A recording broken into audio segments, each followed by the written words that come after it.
Okay. In the very first class, you might be remember that we have talked about the post-harvest management and post-harvest losses, isn't it? So I told you there is huge post-harvest losses in India as well as in the country in case of fruits and vegetables. Okay, after harvesting. Out of different technologies that considered in the post-harvest system, one of the important thing is that the storage systems we use to store the fruits and vegetables. Okay, so in this PPT we will talk about the advanced storage systems. However, there are few old methods are also there. है ना? You might get in the notes which I have shared today. Okay, so you know fruits and vegetable production is increasing day by day. Okay, but as far as the production is increasing, our storage facility of the country is not up to that marks. Okay, so where to store the produce? Storage is so storage facilities is not available in the country at the fullest. Okay, so if you see about the post harvest losses in fruits and vegetables, huge post harvest losses means if you talk about the mango, you see the 39% of the total production. If we are producing the 100 kg of mango, we are losing without use, that is about 39%. Means we are utilizing only around 60%. Or if you talk about the losses in money, so you can see the money in lakhs. Means how many crores are there without using. See the production, this is the old data. Production is quite higher now, and storage capacity is only around 15 lakhs metric ton. Okay, so one of the most important thing whenever we talk about the post harvest management, okay, every aspect comes under the quality management. Okay, so quality of the produce is only produced in the plant itself. Okay, when we consider different cultural practices, uh, pest management, weed management, quality control, different sprays of micronutrients, macronutrients, all considered to increase the quality of the produce. Okay, but and one more important thing is that whenever we talk about the input in the management of the crop, so around 95% of the input cost is comes in the goes into the pre-harvest system. Why only we consider the post-harvest management, we spend only 5% of total input. Okay, so but matter is that you have to control the quality of the fruit after harvest. So one of the some important factors that affect the quality of fruits and vegetables, as we discussed in the very first class, different reasons are there. If we talk about once again the factors, one is respiration. Okay, fruits and vegetables are the living entities. They live after harvest itself. They respire, they transpire. So when they are living entities, they respiration is the common process. The oxidation of the macromolecules and the micromolecules. Okay, so for energy, respiration is required. Higher the respiration, lower the shelf life. Respiration is there, transpiration is there. Ethylene, one of the important issue. Last class we studied maturity and ripening, mechanical injury, physiological disorders, pathological disorders, and environment factor. All these factors that affect the quality directly. Okay, yeah. Physiological disorders, if we consider, there are pre-harvest physiological disorders like in mango that black spot is there. If we talk about the post-harvest physiological disorders, storage, fruits are vulnerable to low temperature storage. If you store in the low temperature, like tropical and subtropical crops, they used to get affected by the chilling injury. If we store it at the below 0 degree centigrade temperature, they suffer from the freezing injury. Okay, we'll deal in detail after in the later slides. So one of the most important issue or objective of the storage is what? First is, the living entities metabolic activities are higher. So first important thing is that to slow down the biological activities. If biological activities will be reduced, the respiration will be reduced, Respiration will be reduced means the slower loss of the energy stored in the produce. Okay, naturally stored in the produce. So जितना आपके पास ज़्यादा से ज़्यादा खाना होगा तो क्या होगा, आप ज़्यादा दिन तक खा सकोगे. थोड़ा सा खाना बचा हुआ है तो जल्दी ख़त्म हो जाएगा, मतलब ये एनर्जी सोर्स तो है ही नहीं उसके फ्रूट्स के पास, इसलिए बायोलॉजिकल एक्टिविटीज़ को रिड्यूस करना बहुत इंपॉर्टेंट है. Second most important thing is that to reduce the moisture loss. You know why we store the fruits and vegetables in the fridge, refrigerator? Because we can reduce the loss of waters to some extent. Okay, आप देखो कि अगर आपने कोई लीची को बाहर रखे हो या कोई कुकुम्बर को बाहर रखे हो तो व्हाट हैपन्स, आप देखोगे एक ही दिन में उसके जो जितनी भी शाइन है वो सब चले जाती है और द प्रोड्यूस गेट्स श्रिवेल्ड, मतलब उसमें श्रिंकेज होने लगता है एंड फेडेड ऑल्सो, जितनी भी शाइन है. तो due to direct effect on the, इसको बोलते हैं cosmetic appeal. Water loss is directly related with the cosmetic appeal of the fruit. जितना अच्छा आपको शाइनी दिख रहा है हार्वेस्टिंग के टाइम में, अगर थोड़ी देर उसको बाहर रख दोगे, एक दिन 2 दिन, जितना मॉइस्चर लॉस होगा it will affect the quality. Second most important thing is that to avoid the microorganism infection. Storage में क्या होगा, स्टोरेज में we use consider the sanitation, we used to apply the fungicides, all these things, so that the microorganism growth can be checked. On the other hand, there are some, because of low temperature some microorganism cannot grow. Okay, so it is one of the reason. And in the first point, slow the biological activity means if you reduce the biological activities, ripening changes will not be there, means fruit softening will not be there, the tissue will remain turgid in the hard texture, so microorganism growth will not be that much. Okay, to avoid the physiological disorders, to avoid the physical damage by insect, because if you are storing your produce in the storage condition, so no insect damage or rodents attacks will be there, provided if you are managing your storage properly. Acha, the quality of the produce always developed on the plant itself, except a few fruits. Okay, so first most important thing is that your produce should be harvested as the optimum maturity stage. Okay, if you are harvesting mango without formation of the seed stone, so your produce yellow color might be there but quality will not be there. If you are harvesting your mango at the ripe stage, you cannot store for a longer period of time. Okay, so these are the factors. Suppose you are harvesting a produce very means improperly, without any care. If you are harvesting your mango without the stalk, what happens, the sap will come out on the surface and it will be the ready material for the microorganism growth. On the other hand, about the enzymatic browning. If that sap comes on the surface of the fruit, what happens, it will turn to black, means your cosmetic appeal of the produce will be lost. So this leave an inch or means inch of stock, means whenever we harvest the mango, we used to keep the 1 or 2 centimeter of the stock on the fruit, because to avoid the sap flow on the surface of the fruit.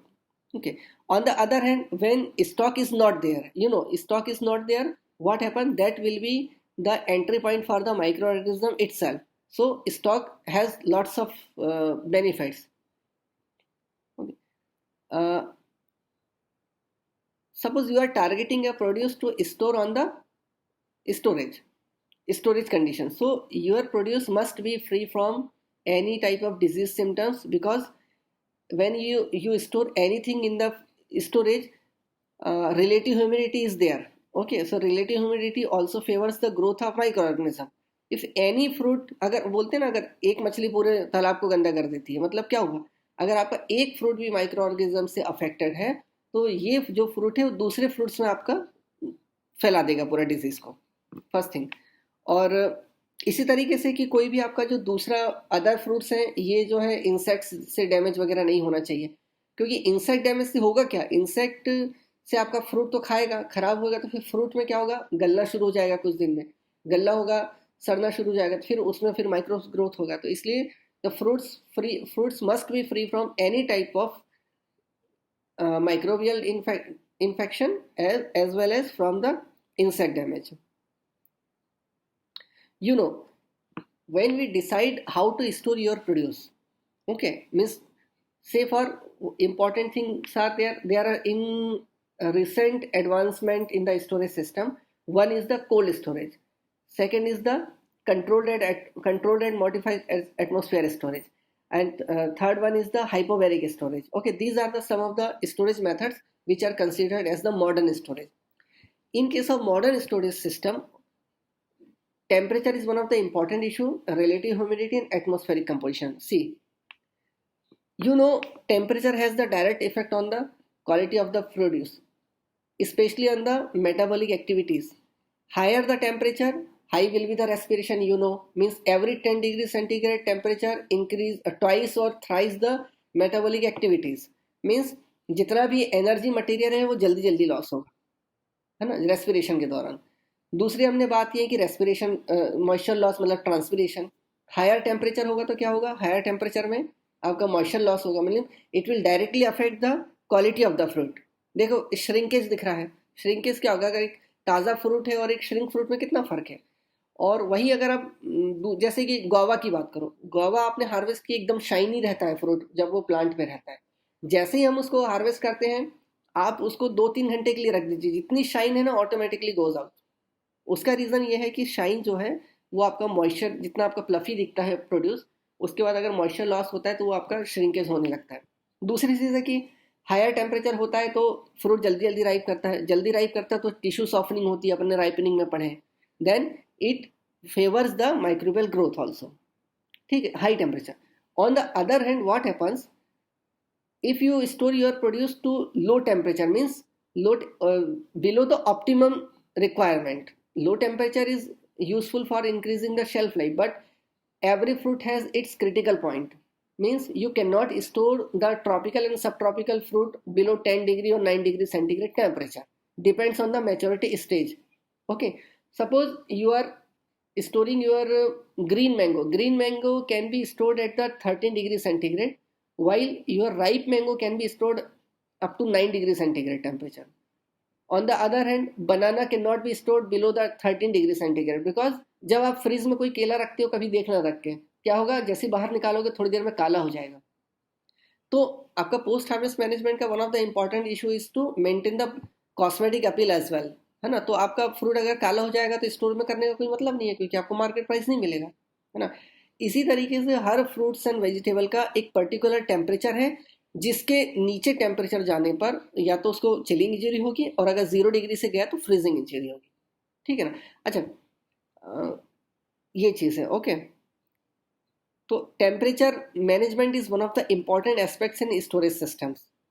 Higher the temperature, these are the problem. Lower the temperature, these are the problem. So we must be caring about the optimum temperature. Okay, these are the lowest safe temperature, means which is the temperature, like mango, 13 degree centigrade is suitable for mango, mature green mango. Banana, sapota, jackfruit, lemon, some vegetables are there. 10 degree ripe mango can be stored at 10 degree, papaya, lime, passion. These are the, you can see, relative humidity. Relative humidity is very important for the microbial growth. There are two terms usually we use. One is water activity and relative humidity. Okay, water activity is, water activity means the available moisture for the microorganism growth. Okay, it बहुत कम moisture में माइक्रोस growth कर जाते हैं. ठीक है, first thing. अगर हम RH की बात करते हैं तो relative humidity is more important for fruits and vegetables. जब हम कोई भी फ्रूट्स एंड वेजिटेबल को स्टोर करते हैं तो there must be 85 to 95% of the relative humidity must be there.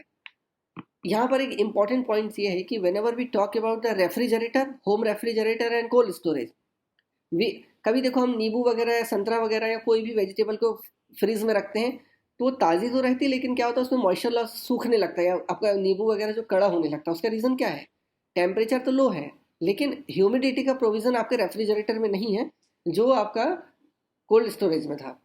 ठीक है, कोल्ड स्टोरेज में यही डिफरेंस है कि वहाँ पर टेम्परेचर तो लो होता है, प्लस आपका रिलेटिव ह्यूमिडिटी का भी एक प्रोविज़न होता है. लेकिन आपको पता है कि relative humidity also increases the microbial growth.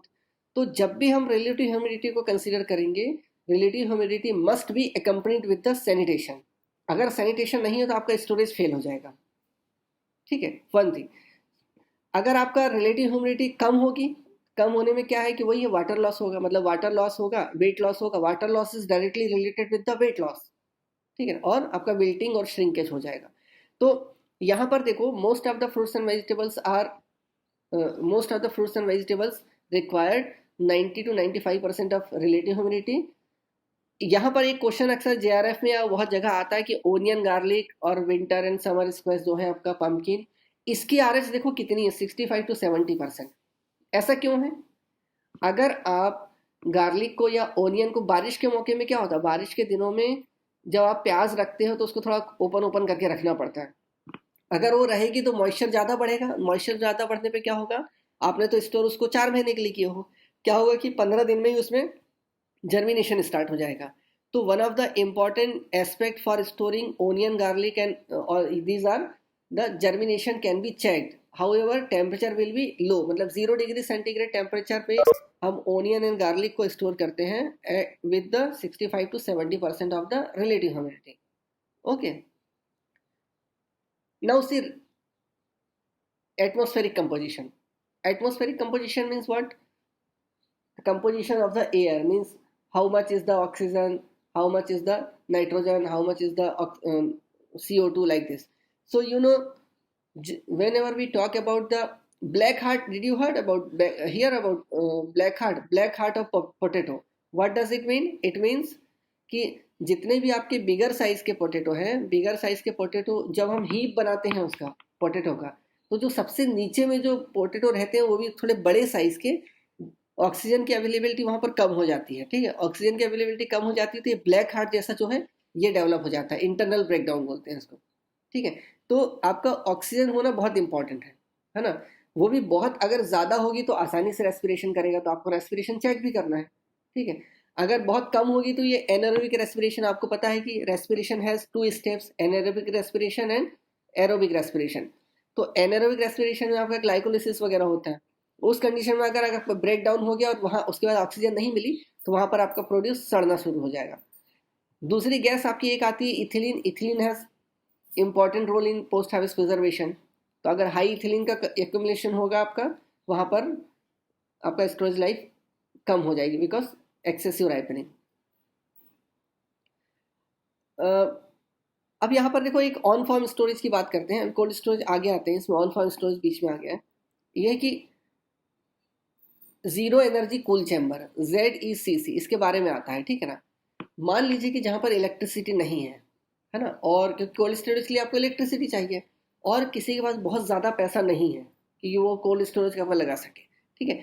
तो zero energy cool chamber is just name because of no energy is required, मतलब artificial energy is required, everything is on the natural way। Okay, इसमें हमको चाहिए क्या रहता है, देखो यहाँ पर हम इसमें क्या करते हैं, ऐसा ईंट की 2 दीवार बनाते हैं, ठीक है। ये पावर पॉइंट पे देखना, इसमें हम ईंट की 2 दीवार बनाते हैं पास पास करके, मतलब एक टाका बनाते हैं, उसके बाजू में एक लेयर और डालते हैं, ठीक है। अब ये जो बीच का जो 2 दीवार जब हमने ईंट की अच्छा ये पूरा कच्चा रहता है, no cementing is used, only इसमें सिर्फ हम अरेंजमेंट करते हैं ब्रिक्स का, है ना, विदाउट यूजिंग द सीमेंट और एनी मड प्लास्टर और एवरीथिंग, नथिंग इज देयर, सिर्फ ओनली आपका इसमें। और इसके बीच में हम क्या करते हैं, बीच में हम इसके रेत भर देते हैं, मतलब बालू, सैंड इसमें भर देते हैं, ठीक है। सैंड भरने से क्या होगा, इसके बाद आप देखोगे यहाँ पर ये लेडी को देखो, यहाँ पर वो पानी डाल रही है, वो जो बालू जो है हम उसको हमेशा, देखो यहाँ पर ये वाली फोटो में देखो, ये जो बालू है इसको हम हमेशा यहाँ पर गीला करके रखते हैं, ठीक है। और यहाँ देखो कोई जुड़ाई नहीं हुई है पक्की, तो ये जो इसमें जो हम गीला करते हैं यहाँ पर, इसका मतलब क्या होगा कि बाहर से जो हवा आ रही है, गर्म हवा आ रही है, ये इसके दीवार के अंदर से आएगी। तो बाहर अगर आपका 30 डिग्री सेंटीग्रेड है तो अबाउट आपका 5 डिग्री to 6 डिग्री टेम्परेचर आपका अंदर में यहाँ पर कम होगा। यहाँ पर तो कोई भी हम फ्रूट्स एंड वेजिटेबल रखेंगे तो यहाँ पर 2 है, एक तो आपका टेम्परेचर भी कम हो रहा है, सेकेंड थिंग आपका रिलेटिव ह्यूमिडिटी भी मेंटेन हो रही है। यहाँ भी हम थोड़ा बहुत फंजीसाइडल स्प्रे वगैरह कर देते हैं ताकि कोई ग्रोथ ना हो। तो ये इसको हम ऑन फार्म स्टोरेज भी बोलते हैं, बहुत ही आसान है यूज़ करना। और इट कैन बी, अब मान लीजिए आपने एक कोई खेत वाले ने आज मिर्ची हार्वेस्ट किया है और किसी वजह से जाम लग गया है, तो अगर वो जैम लग गया है, अगर जैम में नहीं जा पा रहा है, तो अगर वो ऐसा बना के रखेगा तो वो आपका 3 4 5 दिन इजीली रख सकता है. Even leafy vegetable can be stored for 6 to 7 days without affecting the quality, as fresh. बहुत आसान है. तो इसको हम जीरो एनर्जी कूल चैम्बर बोलते हैं. ठीक है. तो और ये जो दिख रहा है, ये शेड वगैरह बना देते हैं. मान लो कोई ऊपर से धूल धक्कर ना आए या कोई अपना पक्षी वगैरह क्योंकि बीट वीट ये ना है, कवर वगैरह बना देते हैं इसमें. ये है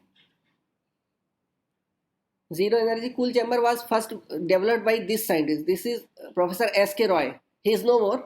It was developed in the 1983 at IRI. Okay. So ये जो पाइप गया है, देखो यहाँ बीच बीच में पाइप में छेद है, मतलब यहाँ से जो पानी जा रहा है वो बीच बीच में एक पर्टिकुलर डिस्टेंस के हिसाब से आपका गिरते जा रहा है पानी. और ये आप ऐसे करेट्स वगैरह में इसको रख सकते हैं. ये पक्का शेड है इसका. ये देखो आप इसको, अगर आप यहाँ कुछ एग्जांपल दिया है कि पालक देखो ये 3 दिन के बाद है, ये आपका रूम टेम्परेचर में है, ये 60 days का किन्नो है. It can be store for longer period of time. चलो ये हो गया आपका जीरो एनर्जी कूल चैम्बर. जो नोट्स दिए हैं ना उसमें काफ़ी डिटेल में उसके दिया है कितना मेजरमेंट होना चाहिए, क्या हो रहा है ना. ये अब यहाँ पर देखो modified atmosphere storage, what does it mean. अच्छा इसको छोड़ो, आगे चलते हैं. See this controlled atmospheric storage. Controlled atmospheric storage means you are controlling the gaseous composition in a particular storage condition. Okay.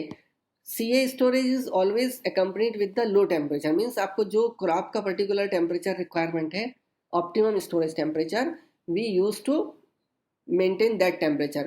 That is accompanied with the proper gaseous composition.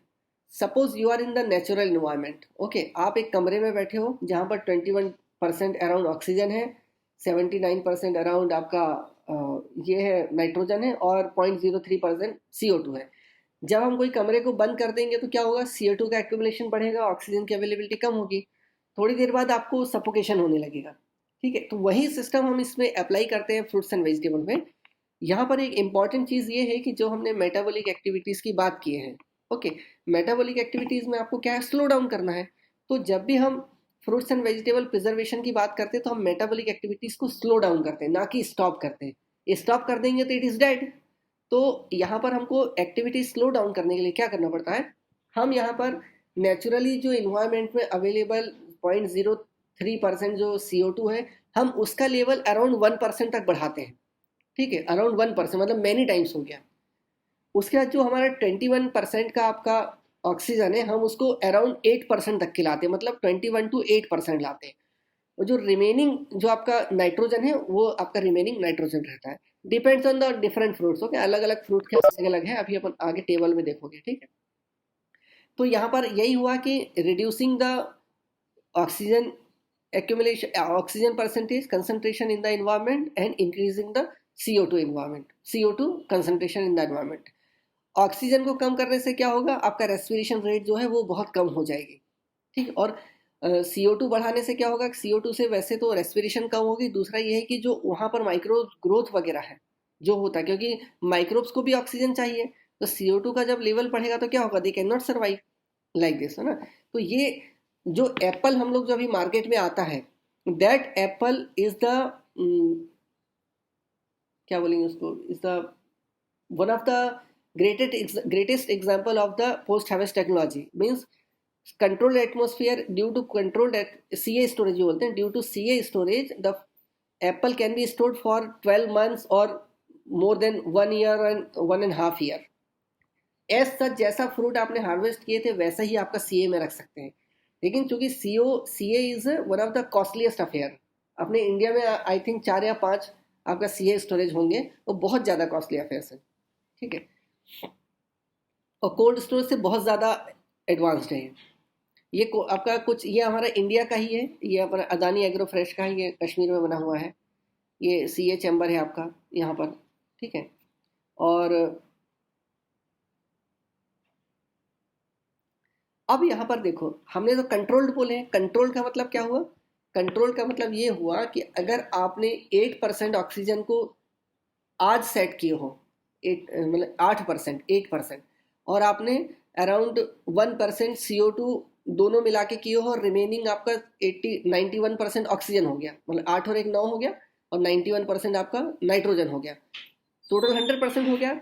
मान लीजिए कि आज की डेट में आपने उसको सेट किए हो, इतना होना चाहिए, तो अगले साल आज की डेट तक वो वैसे ही रहना चाहिए, उतना ही परसेंटेज। तो अब ऐसा तो नहीं है, क्योंकि रेस्पिरेशन फ्रूट भी करेगा तो क्या होगा, CO2 का लेवल बढ़ेगा और ऑक्सीजन का लेवल कम होगा। तो इस कंडीशन में क्या हो गया, हम डिफरेंट टाइप्स के मैकेनिज्म यूज करते हैं CA स्टोरेज के लिए। ओके, तो हम उसमें CO2 O2 कंट्रोल का मैकेनिज्म डालते हैं, हम उसमें CO2 कंट्रोल का मैकेनिज्म डालते हैं, और इथिलीन कंट्रोल का। ठीक है, तो CO2 कंट्रोल के लिए, ऑक्सीजन कंट्रोल के लिए हम अगर बहुत ज़्यादा हो गया तो different types of scrubber use करते हैं। ठीक है, अच्छा, इसमें एक मॉलिक्यूलर सीव्स भी आती है, मॉलिक्यूलर सीव देखो यहाँ पर, ये अगर CO2 की बात करें तो हम ड्राई आइस वगैरह से CO2 का इंक्रीज करते हैं, गैस सिलेंडर डायरेक्ट यूज़ करते हैं बढ़ाने के लिए इसका कंसंट्रेशन। अगर हमको रिड्यूस करना है तो मॉलिक्यूलर सीव स्क्रबर है, मतलब ऐसी सीव रहती है जिससे कि सिर्फ CO2, according to molecular weight आपका CO2 ही पास हो जाए, बाकी दूसरी गैसेस ना हो, है ना। एक्टिवेटेड चारकोल यूज़ करते हैं, सोडियम हाइड्रोक्साइड स्क्रबर, मतलब ये स्क्रबर है जो आपका एक्सेस CO2 होने पर उसको आप एब्जॉर्ब कर लेता है। ठीक है, उसी तरीके से ये इथिलीन का आता है कि इथिलीन भी देखो, क्योंकि लिविंग है, तो जब रेस्पिरेशन आपका होते रहेगा प्रॉपर, तो इथिलीन प्रोडक्शन भी होगा। तो इथिलीन, आपको पता है कि इथिलीन ज़्यादा होने से आपका राइपनिंग एनहेंस होगी, तो आपका स्टोरेज का पर्पस तो बेकार हो जाएगा ना। तो that is why we use to use for ethylene control some scrubbers are being used, means potassium permanganate and activated charcoal are the scrubber of the ethylene. ये एग्जाम वगैरह में आता है, ठीक है ना, इसको देखना, ऑब्जेक्टिव वगैरह में आते हैं ये तीनों, और नोट्स में दिया हुआ है डिटेल में। ठीक है, ये पोटेशियम परमैंगनेट अक्सर आता है, एक्टिवेटेड चारकोल, CO2 स्क्रबर भी आता है। ठीक है, ये रिकमेंडेड टेम्परेचर है for different fruits and vegetables. If we talk about the mango is mean 10 to 15 degree centigrade temperature में रखते हैं। Oxygen level, these are the oxygen level for different fruits and these are the CO2 level for different fruits. There are many arbitrary recommendations, means अलग अलग fruit के लिए according to maturity, ये सब बहुत डिफरेंस, लेकिन it is just a general recommendation, है ना। अगर आप मैंगो की 10 वैरायटी लोगे तो 10 का रिस्पॉन्स अलग अलग है, तो you might get different in the concentration, but this is the common, okay, common thumb rule type. These are for some vegetables. Temperature देखो सब में लो टेम्परेचर है। CA स्टोरेज का बेनिफिट क्या है? फर्स्ट ये है कि आपका सेनेसेंस रेगुलेशन होता है, तो रिटार्ड करता है, डिटोरिएशन को अवॉइड करता है, राइपनिंग भी आपका इसमें डिले होती है क्योंकि मेटाबॉलिक एक्टिविटी तो चल नहीं रही है ना। दूसरा है कि जहाँ, क्योंकि आपने वहाँ CA स्टोरेज में इथिलीन का भी प्रोविजन रखे हुआ है इसका, तो जो भी इथिलीन सेंसिटिव फ्रूट्स आप वहाँ रखते हैं तो वो दैट कैन बी अवॉइडेड, है ना। अच्छा, फिजियोलॉजिकल इंजरी, क्योंकि आपको पता है यहाँ पर आपने टेम्परेचर को कम करने के साथ में आपने गैसियस कंट्रोल भी किए हो, तो अगर बहुत ज़्यादा जो कम टेम्परेचर में चिलिंग इंजरी के चांसेस होते हैं, दैट कैन बी अवॉइडेड, है ना, मीन्स फिजियोलॉजिकल डिसऑर्डर्स। अब चूंकि इसमें CO2 भी पहले ही बोला कि CO2 का लेवल भी ज़्यादा है, CO2 का लेवल ज़्यादा होने से क्या होगा, pathogen also required oxygen for their growth. तो जब आपका ऑक्सीजन की अवेलेबिलिटी कम होगी तो इंसेक्ट को भी ऑक्सीजन चाहिए, तो दोनों में अगर ऑक्सीजन की अवेलेबिलिटी कम होगी तो क्या होगा, कैन नॉट सर्वाइव। अल्टीमेटली आपका जो prolong shelf life fruits and vegetable के शेल्फ लाइफ इंक्रीमेंट करने के लिए, अच्छा इंपॉर्टेंट चीज़ देखो, you don't have to spray any fungicide or anything, everything will be done by using the modifying gaseous composition, okay, along with low temperature। इसमें एक बहुत इंपॉर्टेंट एक इशू आता है कि इसमें इसका अगर डीमेरिट्स की बात करो तो डीमेरिट्स का इसमें यह है कि first important thing is that it is very costly, requires extremely technical requirement है इसके, मतलब कोई भी नॉर्मल आदमी इसको नहीं चला सकता। You must be very much acquainted with the machineries use and equipments use, first thing. Second important इसमें लास्ट जो एक आता है कि मान लीजिए आपने तो जब ये CA बना है तो बहुत ज़्यादा अमाउंट में आप क्वांटिटी रखोगे ना, मान लीजिए आपका CO2 का सिस्टम खराब हो गया तो आपका पूरी क्रॉप खराब हो जाएगी। अगर प्रॉपरली नहीं किया या कहीं से लीकेज हो गया, क्योंकि गैस आपको मेंटेन रखना है, अगर कहीं से लीक हो गया या आपका कोई सिस्टम काम करना बंद कर दिया है, इसलिए हम इसमें स्टैंड बाई सिस्टम्स भी रखते हैं कि अचानक अगर CO2 का कुछ हो गया तो तुरंत सेंसर्स लगे रहते हैं बड़े बड़े, ठीक है, इस तरीके से। ये आपका CA के बारे में था, ठीक है। एक हम बात कर रहे थे MA की बात, ठीक है, मॉडिफाइड एटमोसफियर। मतलब अब इसमें क्या हुआ कि मान लो आप सेट तो करोगे, आप वही गैसियस कंपोजिशन को डालोगे उसी टाइप में, लेकिन यहाँ पर आपका कंट्रोल का कोई वो नहीं है, कमांड नहीं है, तो इसलिए इसको मॉडिफाइड बोलते हैं। मतलब if you have set 1% CO2 and 8% oxygen, आप इसको एक बार ऐसा करके पैक कर दोगे, बस रख दोगे, ठीक है। उसके बाद आपका कोई कमांड नहीं, it will get change automatically, get change, okay. यहाँ पर देखो मॉडिफाइड एटमॉस्फेयर स्टोरेज में हम बात करते हैं तो यहाँ पर दो सिस्टम आते हैं, एक तो active MAP, active modified atmosphere, और एक passive modified atmosphere. Actually this method is mostly related with the packaging system, है ना। अब यहाँ पर क्या हुआ, एक्टिव का मतलब क्या हुआ, एक्टिव का मतलब, पहले पैसिव को समझो। आप मार्केट गए, मार्केट में आपने सब्जी लिए, सब्जी वाले ने क्या किया, 1 किलो तौला और आपको पॉलीथीन में डाल के दे दिया, आपने उसका गिठान बांध लिया ऊपर से, ठीक है, उसका मुंह पैक कर दिए। तो क्या हुआ कि वो तो रेस्पिरेशन करेगा, अगर आप मुंह नहीं खोलोगे, अंदर में क्या होगा, उस पॉलीथीन के अंदर ऑक्सीजन की कमी होती रहेगी और CO2 का लेवल बढ़ते रहेगा। तो उसको हम पैसिव बोलते हैं। पैसिव मतलब आपने कुछ नहीं किए, एक मटेरियल को लिए हो आपने, उसको डायरेक्ट जाके पॉलीथीन में डाल दिए हो, बस पैक कर दिए। इसलिए देखो कोई भी चीज़ हम रेफ्रिजरेटर में भी हम पॉलीथीन में रैप करके रखते हैं तो it goes for longer period of time as compare to open one, ठीक है। ये हो गया पैसिव, मतलब आप मार्केट गए, कोई सब्जी लिए, पॉलीथीन में भरे, उसको पैक कर दिया, बस वो अंदर जो हो रहा है वो होने दो, फर्स्ट थिंग। इसमें देखो एक्टिव MAP में क्या हुआ, एक्टिव MAP में ये हुआ कि अंदर तो अगर आपकी खाली पॉलीथीन है तो खाली पॉलीथीन में कुछ ना कुछ गैसेस तो होंगी। इस कंडीशन में हम क्या करते हैं, पहले उस गैस को निकाल लेते हैं, मतलब इसमें हम वैक्यूम क्रिएट करते हैं। वैक्यूम क्रिएट करके इसमें हम known amount of desired gases डालते हैं, या उसमें ऑक्सीजन डालना, नाइट्रोजन डालना, क्या डालना। तो जब हम नोन डाले हैं, नोन करने के बाद उसको हमने पैक कर दिया है, ठीक है। इसके बाद हमारा कंट्रोल नहीं है, क्योंकि आपका रेस्पिरेशन में CO2 बढ़ेगी और आपका ऑक्सीजन का कंजप्शन कम होगा इसमें, लेकिन अलग से कोई सिस्टम नहीं है कि मेंटेन रखना है, क्योंकि it will be modified in the advancing storage period, इसलिए हम इसको मॉडिफाइड एटमोसफियर बोलते हैं। तो एक्टिव और पैसिव में यही डिफरेंस है कि आपका पहला ये है कि एक्टिव में हम कोई चीज़ को खाली करेंगे, मतलब गैस को पहले रिप्लेनिश करेंगे, खाली करेंगे, फिर उसके बाद उसको भरेंगे दूसरी गैसेस से। पैसिव में ऐसा कुछ नहीं है, ठीक है। एक इसमें स्लाइड में नहीं है, एक आता है हाइपोबैरिक स्टोरेज। हाइपोबैरिक मतलब क्या हुआ, बैरिक्स रिलेटेड है प्रेशर से, ठीक है। हाइपो का मतलब हुआ कम, है ना। तो जब हम when we talk about the hypobaric storage, in case of hypobaric storage we use to reduce the pressure, ठीक है। तो जब हम प्रेशर, एटमॉस्फेरिक प्रेशर को कम करते हैं, एटमॉस्फेरिक प्रेशर को कम करने से ऑक्सीजन की अवेलेबिलिटी कम हो जाती है। मतलब अगर आपका अवेलेबल भी मॉइस्चर है तो produce can not have the oxygen in the proper amount, means उसका ऑक्सीजन की अवेलेबिलिटी कम होने से रेस्पिरेशन कम हो जाता है, वो नोट्स में दिया हुआ है, ठीक है, देख लेना उसका। और रेस्पिरेशन कम होने से आपका फ्रूट की शेल्फ लाइफ लंबी होती है, ठीक है। तो सबसे ज़्यादा अगर आप कमर्शियल मेथड की बात करो स्टोरेज की, तो वन इज आपका cold storage is one of the most common method, and second is the CA storage. MAP वगैरह का भी अपने इंडिया में बहुत ज़्यादा स्कोप नहीं आया, मतलब कॉमनली यूज होता है लेकिन बहुत ज़्यादा नहीं होता, ठीक है। और आपका CA तो कुछ इस, अच्छा, CA storage is mostly occupied by the temperate crops, क्योंकि हाई वैल्यू क्रॉप है।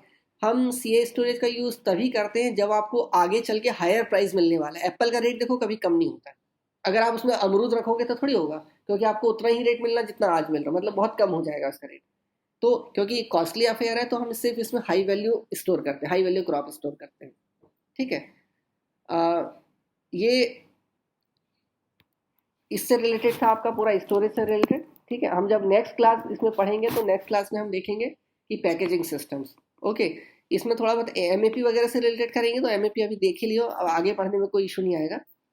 इसमें एक इशू और है कि आपका ये तो मॉडर्न मेथड हो गया, कुछ आती है ट्रेडिशनल मेथड्स, ठीक है। ट्रेडिशनल मेथड्स में आपका ये है कि आपको ये देखना है इसमें कि जैसे क्लैंप हो गया, सेलर हो गया, है ना, कुछ बरिंग हो गया, है ना। वो एक बार अब अगली क्लास पढ़ेंगे जब उसको 5 मिनट में ख़त्म कर देंगे, ठीक है। बहुत आसान है। बरिंग मतलब कि कोई भी क्रॉप को आपने खेत के ऊंचे वाले हिस्से पर, वहां पर जहां पर पानी नहीं भरता, वहां पर एक नाली जैसा खोदे, खास करके रूट एंड ट्यूबर क्रॉप्स के लिए यूज करते हैं, वहां अपने रख दिया, उसको दफना दिया कुछ दिन के लिए। एक होता है कि इन सिटू स्टोरेज। इन सिटू स्टोरेज का मतलब क्या हुआ कि आपने, अगर आपको खास करके ट्यूबर और रूट क्रॉप्स के लिए हम यूज करते हैं, ठीक है, मान लीजिए कि आप यहाँ से भागलपुर से कोई चीज ले जा रहे हैं और आपको पता है कि जाम लगा हुआ है, ठीक है, रोड पे जैम लगा हुआ है।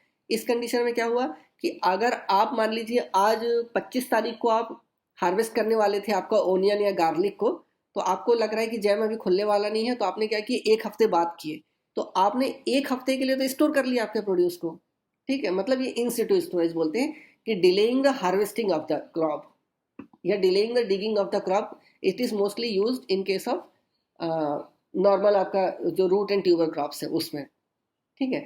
और यहाँ पर एक कंडीशन है कि ये कौन सी कंडीशन में अप्लाई नहीं करना है। मान लीजिए आपको लग रहा है कि बारिश आने वाली, आपकी क्रॉप बढ़िया हार्वेस्टिंग की टाइम है और बारिश होगी तो खेत में पानी भर जाएगा, उस कंडीशन में हम इन सिटू स्टोरेज सजेस्टेड नहीं करते हैं, सजेस्ट, ठीक है। तो ये जो है आपका, ये it was overall related to storage techniques, है ना। थोड़ा सा नोट्स में कुछ और दिया हुआ। सेलर का मतलब ये हुआ कि आप अंडरग्राउंड रूम्स बनाते हैं, है ना, अंडरग्राउंड रूम्स बनाते हैं जनरली जहाँ पर यूरोपियन कंट्रीज है, जहाँ पर बहुत ज़्यादा बर्फ़ वगैरह पड़ती है, बहुत टेम्परेचर बहुत डाउन होता है, अंडरग्राउंड रूम्स के अंदर हम इसमें आपका फ्रूट्स मतलब वेजिटेबल्स को रखते हैं ताकि थोड़ा सा बर्फ़ से बचा सके, ठीक है। और इन सिटू हो गया आपका, सेलर हो गया, है ना, बरीइंग हो गया। वो ऐसा और एक दो बार थोड़ा पढ़ लोगे तो बहुत आसान है, और कोई भी डाउट होगा तो यू कैन आस्क मी, है ना, कोई दिक्कत नहीं।